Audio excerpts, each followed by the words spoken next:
Well, thank you everyone for joining us on this mindfulness experience this morning. My name is Elizabeth Goldberg. I'm the program director for AIM Health Institute based here in Washington, D.C.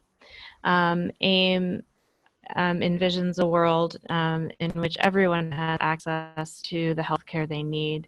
And specifically, our mission is to provide whole person health and wellness in the greater Washington, D.C. area through integrative therapies, education, and research with a focus on underserved and low income communities. And of course, our main objective is to provide everyone in this moment with a sense of the ability to center, to be calm in the midst of a storm. And this certainly falls under all of our umbrellas of service to everyone in our community worldwide as we can through this incredible technology, education, learning together, and research. The methods that we use are evidence-based and important to see how we can all build resilience. So with that words, that opening, I want to invite and introduce Dr. Misha Kogan, who is our founder and executive director, and I'll turn it over to him.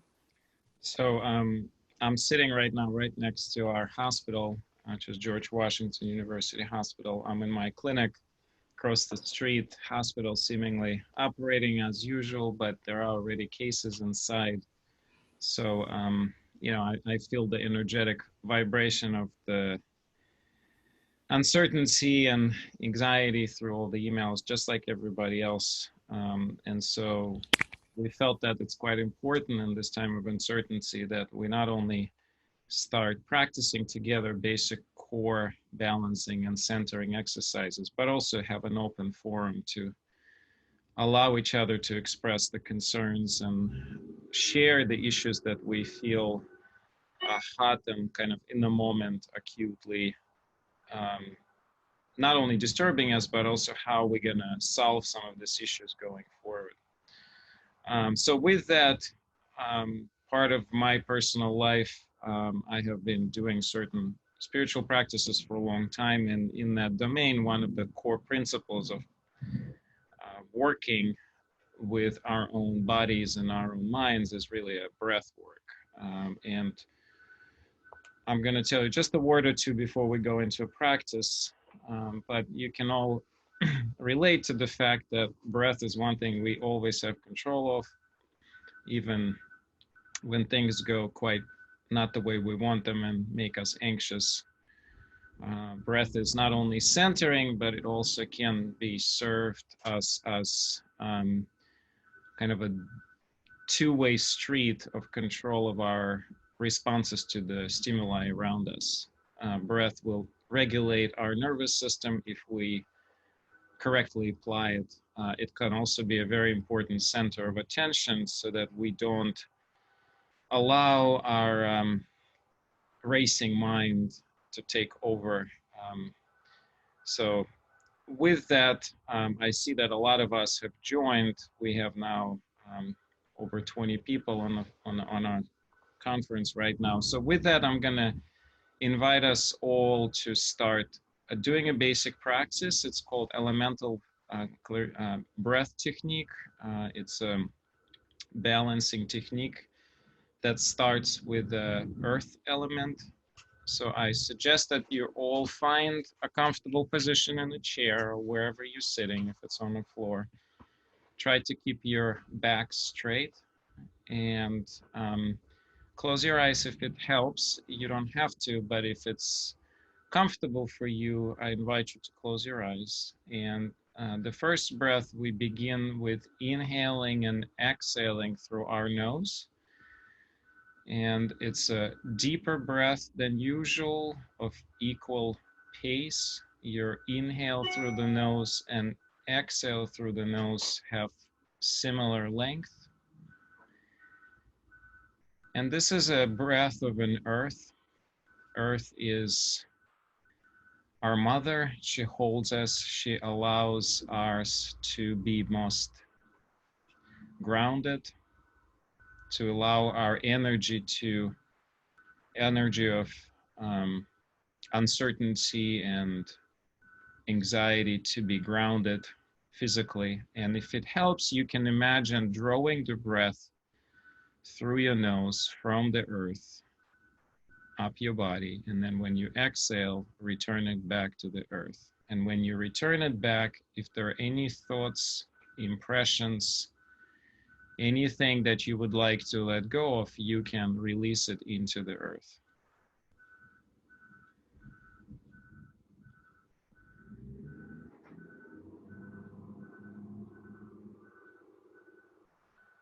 And we're going to take just a couple more breaths like this together. Again, inhale through the nose and exhale through the nose.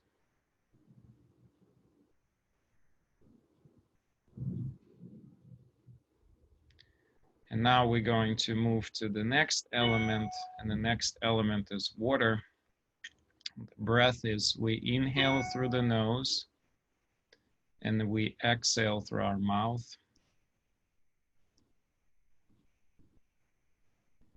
And you can think of the earth element as one of the most cleaning for us.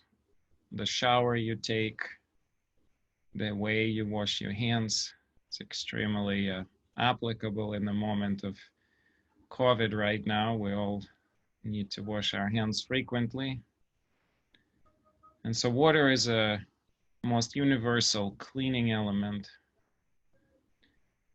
So you can allow yourself to imagine the element of water clearing you of any negative impressions, physical or mind or emotional impressions.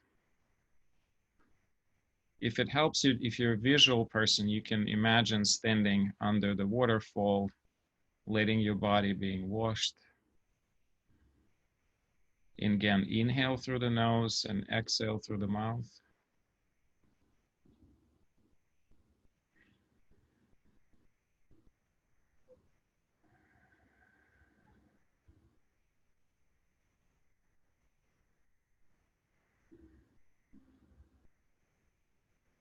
Those of you who like center each breath in a part of the body,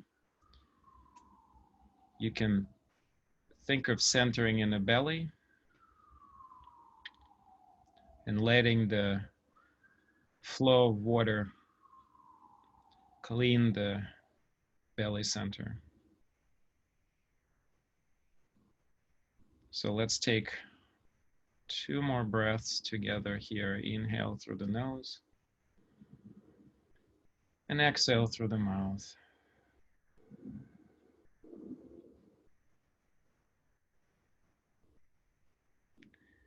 And we're gonna transition to the next breath, which is the fire breath. We are going to inhale through our mouth and exhale through our nose. So this is very uplifting element. It's rising. When you take a breath through your mouth, you may feel vibrations, you may feel a little bit of a rising of your energy.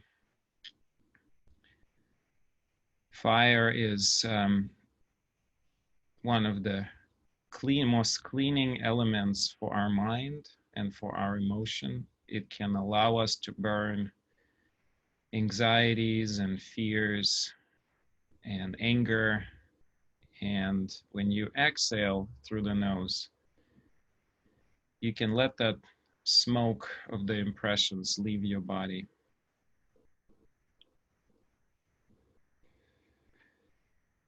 And the center here is at the heart, and you can feel that all this negativity that's been circling around us, all those impressions that have been polluting not only our mind but our hearts, burn away and free us. And again, we inhale through the mouth and we exhale through the nose.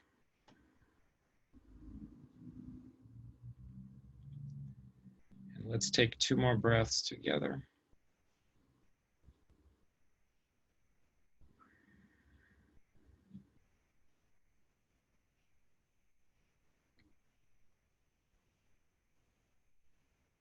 And let's move to the air element. Air element, we inhale through the mouth and exhale through the mouth.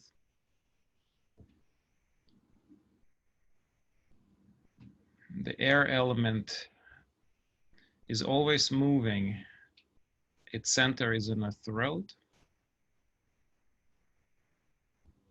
And you can think of all those anxieties and all those kind of things that make us feel restless, that make our mind jumpy. Air breath is the right one to clean all that and allow those anxieties and uncertainties to just go their way. They're just that. Exhale them and let them out with the wind. Let the wind carry them away.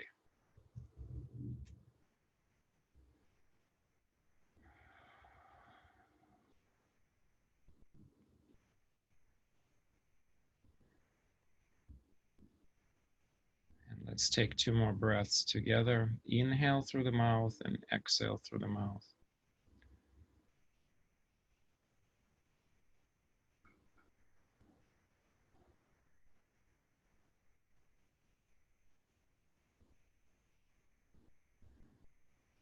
And we're going to move to the last element, which is more of a balancing of all the elements, which is the ether.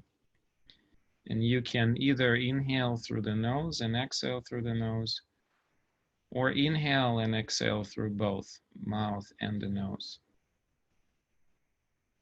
And the area of concentration is just above our crown.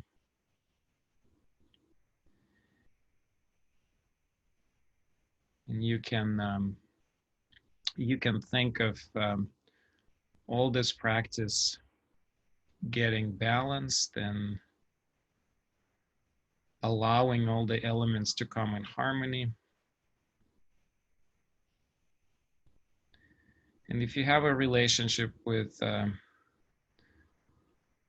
divine or nature or whatever it is that it is the word for you, you can think of this element as the link to your own being.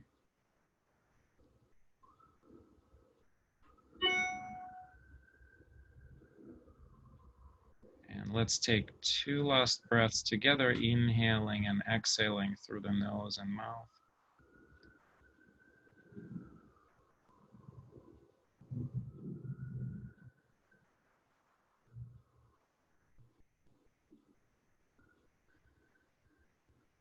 And with that, I'm gonna pass our next practice to Liz. Liz, if you can unmute yourself and take over. Absolutely. Thank you so much, Dr. Kogan, for that. I'm going to lead us into a guided imagery. I was preparing for this just briefly. I was like, shoot, where am I going to sit in my apartment to lead this? Like, I live around the corner from a firehouse and also flanked by a loading dock for a grocery store and a CVS. So where am I going to sit in my apartment to lead this calming guided meditation? And I realized that actually there was no better place, because that's what it feels like in this moment. But then, so how can we use this opportunity this isn't going to go away. This, what's going on right now, but we have control, we have the opportunity to balance ourselves. And in this balancing, it helps our immune system because stress suppresses our immune system. And similarly, I want to say that AIM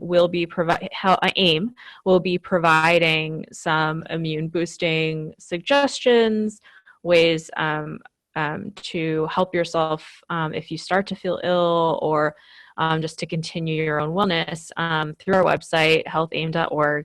Also, all of our social media channels. So facebook.com/AIM Health Institute, and our Instagram is at AIM_health_institute. And that's where Dr. Nancy Albamona, who is secretary of our board of directors, naturopathic doctor, is providing those suggestions and things that you can do with things you already have in your own home. So with that, I invite people to find a place that is comfortable to you. We're going to do a wise guide imagery today. So sit or lie comfortably and start to allow your belly to be soft. Close your eyes if that feels comfortable to you. Let your body relax. Feel yourself supported by the chair, couch, bed, floor, wherever you are. And allow yourself to feel connected to your breath and your body. Maybe one of the elemental breaths that we just learned. But either way, continue to breathe deeply. Maybe your one hand on your chest, the other on your belly, feeling that natural undulation of the breath that keeps us well. Breathe in and out.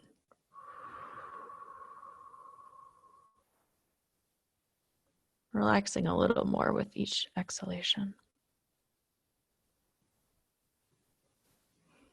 Let your shoulders relax. Imagine yourself walking down a country road.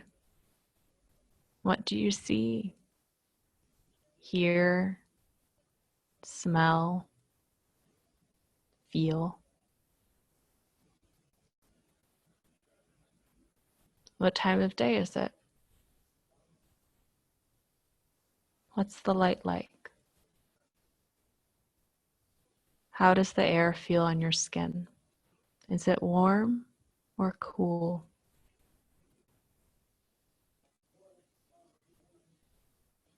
After a while, you'll see a path turning off the road. Follow this path and let it take you across a field. What does the path feel like under your feet? What do you see, smell, hear, and feel around you?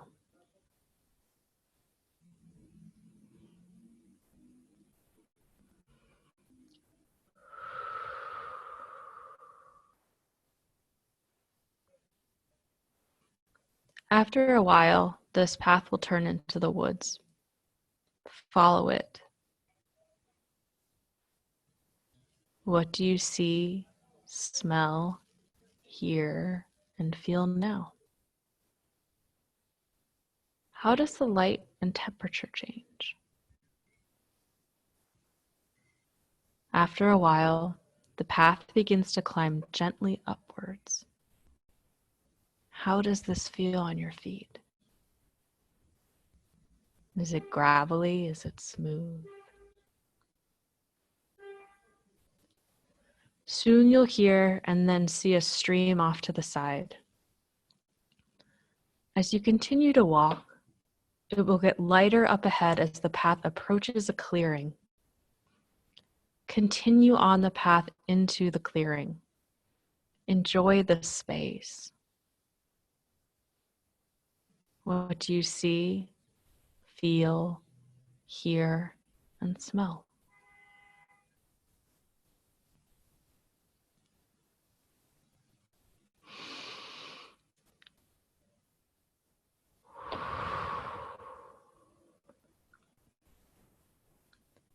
Find a place here where you feel comfortable.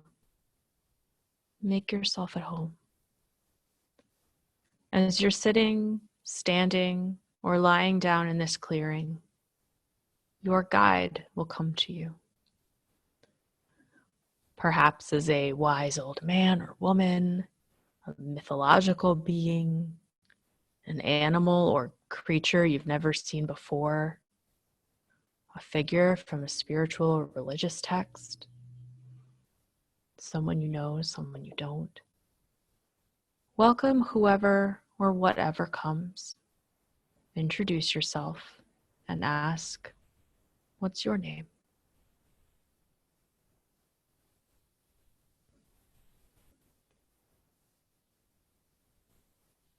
Make yourself comfortable with your guide. Ask a question, whether it's small, such as, what should I have for dinner tonight? Or what should I do on Saturday? Or larger, why do I get headaches? Why can't I sleep? How should I deal with difficulty in a relationship or issue I'm having? Feel free to ask whatever feels right to you at this moment and accept the answer that comes.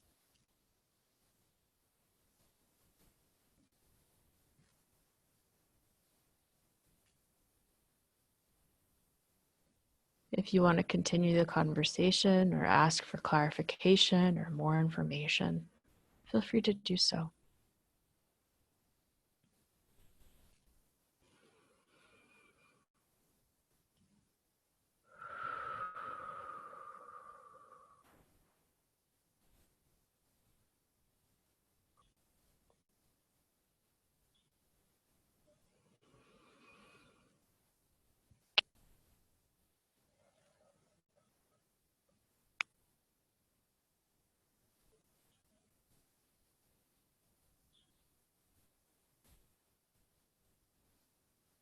Continue to ask questions and receive answers for as long as you like.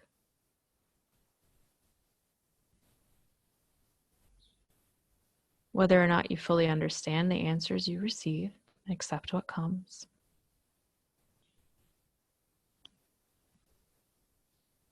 And whenever you need to, come focus on your breath.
When you feel complete, thank your guide for this experience.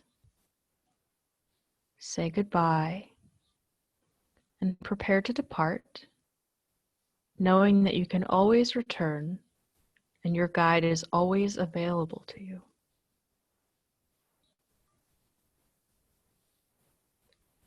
Move back towards the path that leads down through the woods. As you gently descend, notice the sights, sounds, smells, and sensations.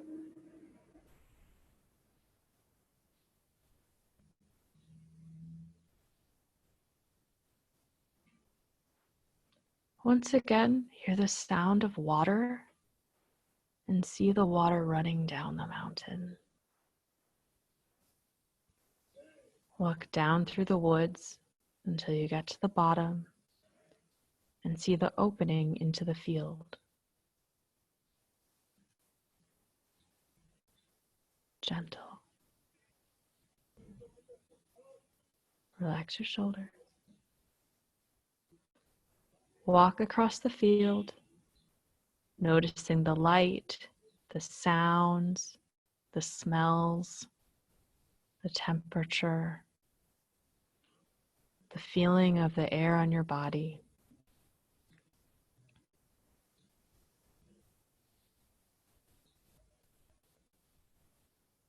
Turn onto the country road and walk back to where you began.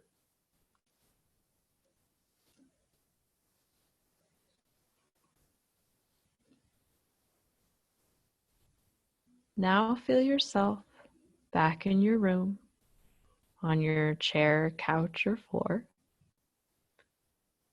and become aware of your own connection to your body.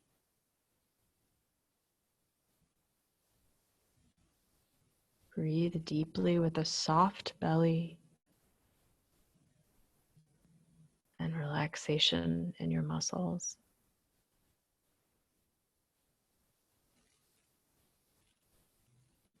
Wiggle your fingers and toes. And when you're ready, think of something or someone brings you joy. Open your eyes and come back into the space.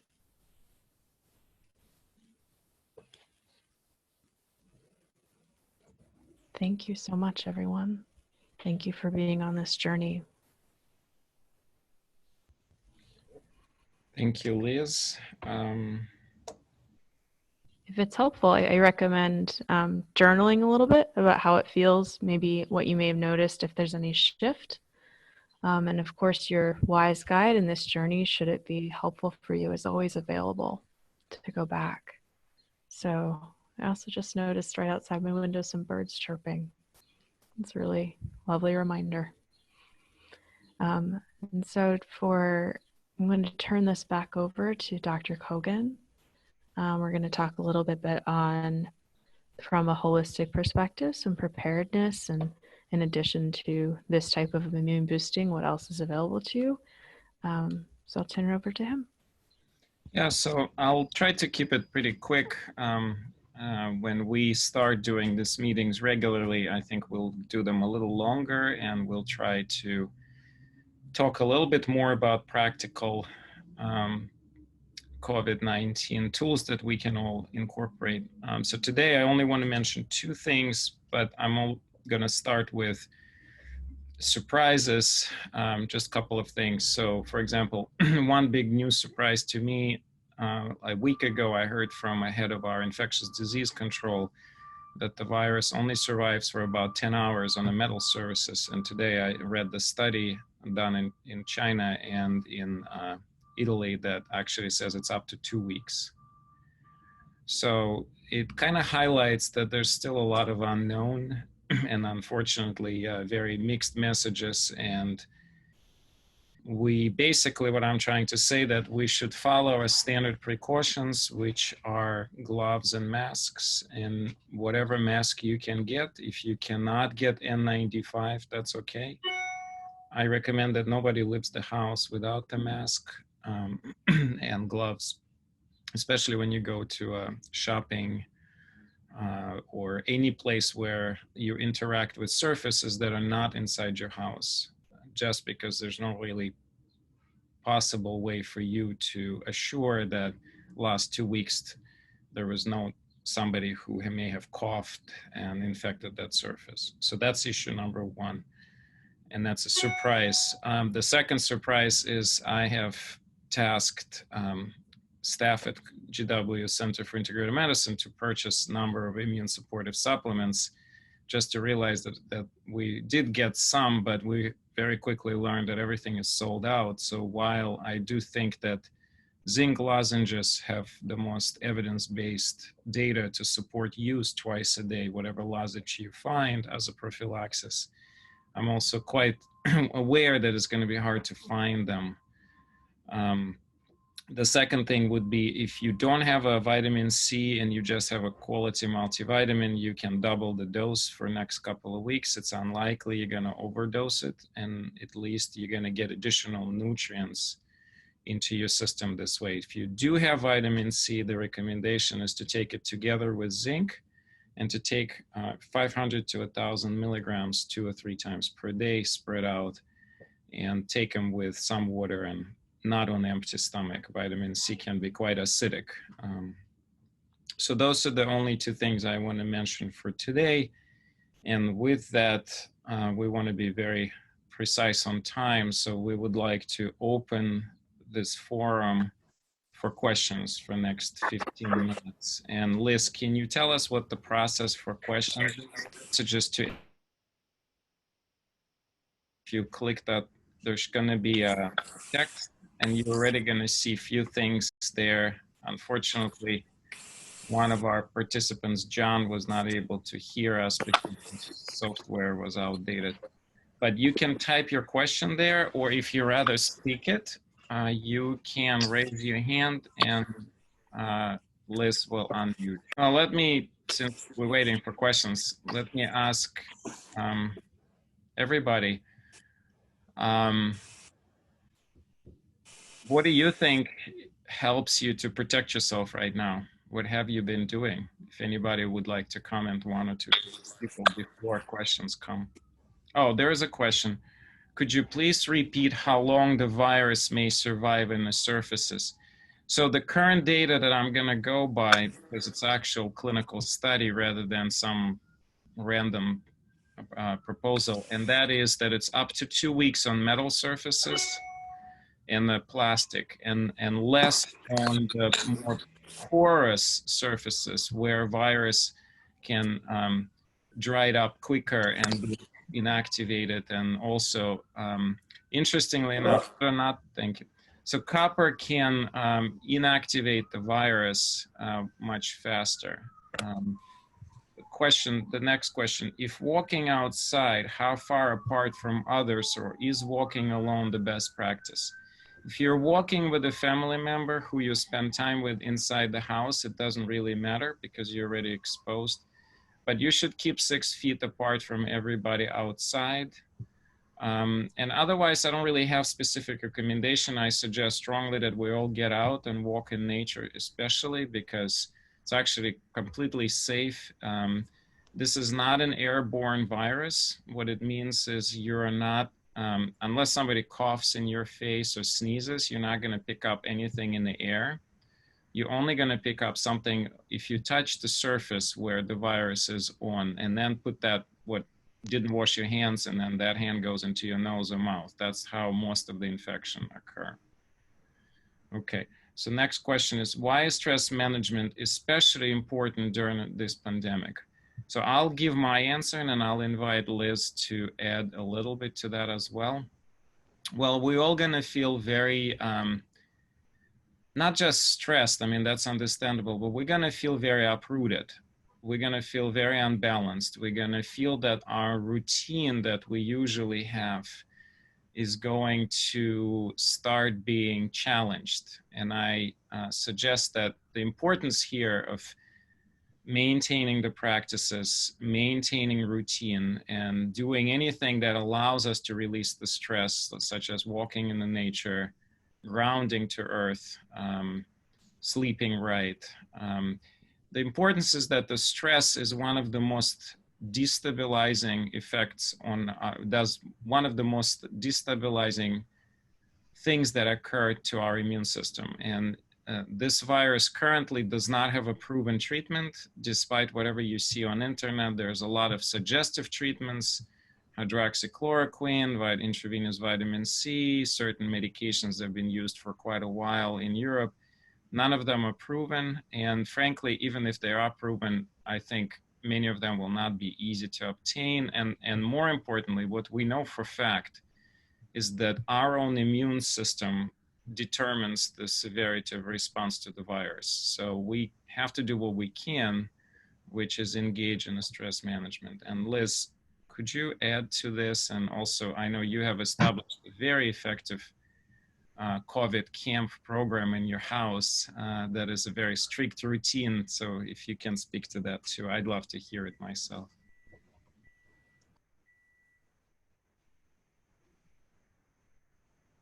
Liz, you have to unmute yourself. Yes, I did unmute myself. So Camp COVID is located in Washington, D.C. It is me and my roommate. We begin, and I joke because, you know, laughter, kindness, compassion are also contagious, as several of the emails I've received had said. And we're doing a kind of a daily yoga practice, which is very simple. I mean, the internet is our best friend right now and sometimes enemy. So in that regard, one of the stress management techniques that I'm certainly using is turning off Twitter, NewYorkTimes.com, WashingtonPost.com, Facebook kind of for a couple hours every day, and trying to stay away. So also in far as stress management, you know, our body has, you know, two kind of major ways of operating. We have our sympathetic state and our parasympathetic state. Sympathetic is fight, flight, or freeze. parasympathetic is rest and digest. And if we spend too much time in that fight, flight, freeze, our body is expecting danger. And it's meant to be kind of it's short-term response, that adrenaline you feel. But too much time there, and we go into what's called adrenaline fatigue. And in that case, we lose our capacity for other bodily systems to function as they normally would. No one is ever going to be fully in rest and digest all of the time. No one is going to be in that parasympathetic space. But the idea is to build our resilience and to be able to bring ourselves back to a place of rest and digest, of internal strength. And so if we cultivate this now, we know that this is going to be a marathon, not a sprint, but cultivating now, working on our stress management now, can only serve us and those around us as we go forward. And you can certainly learn more about that. One of my techniques for avoiding touching my face is, as much as I'm really not into them, wearing my glasses, because that way I'm not touching my eyes. Just a fun fact. And I think that there are many guided meditations, similar to ones we've done, available there. We'll continue these live sessions. There is something nice about being in the moment, and I'm finding regularity and signing up for things so that ask me to be present, that are perhaps outside of my job, but something that I can feel that I am doing. So those are some of the ways in which stress management is particularly important at this time, because it is a time of upheaval and irregularity, and also because we need it to do it in order to support our own regular function, and especially knowing that it's going to be more than just a couple of weeks at this point. And I'm going to start trying to share some of my ongoing thoughts in a live format on Instagram and Facebook, and it'll be more of a couple of minutes each day, continuous updates on the science that's evolving, as well as more holistic things that we can do, and specific integrative suggestions that could be helpful, as well as just the practical ideas from the front line as we're learning about this. So we have a question. One more question. Yeah, we have a couple more minutes. So my nephew is staying with my 86-year-old mom, and he's going to work every day. What precautions should he follow? This is a very difficult question. It's actually recommended in these situations that the nephew will also quarantine himself. If it's not possible, I would do the following. I would try to quarantine them each being in a separate rooms at home, cleaning completely after each return to work, not only the surfaces, but also taking off the clothes and putting them in a washer and dryer, and taking a shower. So it's really, if it's not possible to not go outside at all, then that would probably be the best next closest step. Unfortunately, what the core of this question is, people over 80 are at the highest risk, and we don't really have any, so there doesn't seem to be any local specific response to people over 80, in contrast to some other countries that are specifically concentrated on this. So it's a very good question. I think what I'll also develop, and Monica, thank you for bringing this up, I'm going to develop very specific recommendations for people over 80 that will have a little bit of integrative approaches. I would say for your mom, it's also very important to try to get zinc lozenges and vitamin C as well. And again, in the next days, we will also have additional very detailed naturopathic information on AIM Health, healthaim.org, on our Facebook, as well as on the GW Center for Integrative Medicine website. So.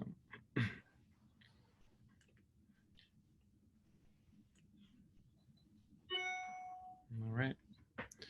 So I think with that, thank you, everybody, and we stay tuned. We will inform you when we're going to do a next class. Before we close, I just want to see opinions. Do you think that this time length is good? Are there any specific other things you all would like to hear?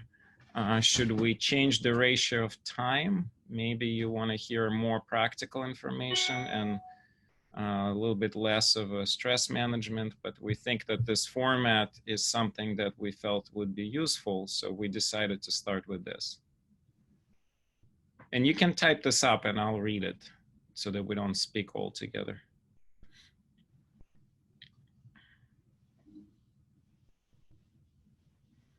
Okay. Thank you, Janet. So Janet felt the time length was good. Yeah, we feel like doing a very long sessions right now is going to be really hard because we all have to do 10,000 things. And that may just be not practical.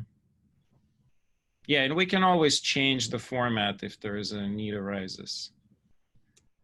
Yes, so what we're also going to do, we can send the links to everybody, but we also can send the practice. So I will share the elemental breath practice and we'll share it with everybody.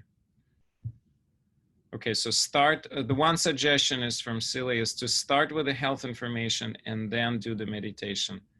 I think it's a very valid suggestion. We'll think about this and maybe we'll do it next time that way. Thank you, everybody, and in spirit of being right on time. Yeah, and feel free to, thank you so much. Thank you, be well. If you have any more questions or any more feedback for us, and definitely stay on our email list. You just send an email, info@healthaim.org, and that's info@healthaim.org. Thank you so much, all. We look forward to talking to you next time. Bye.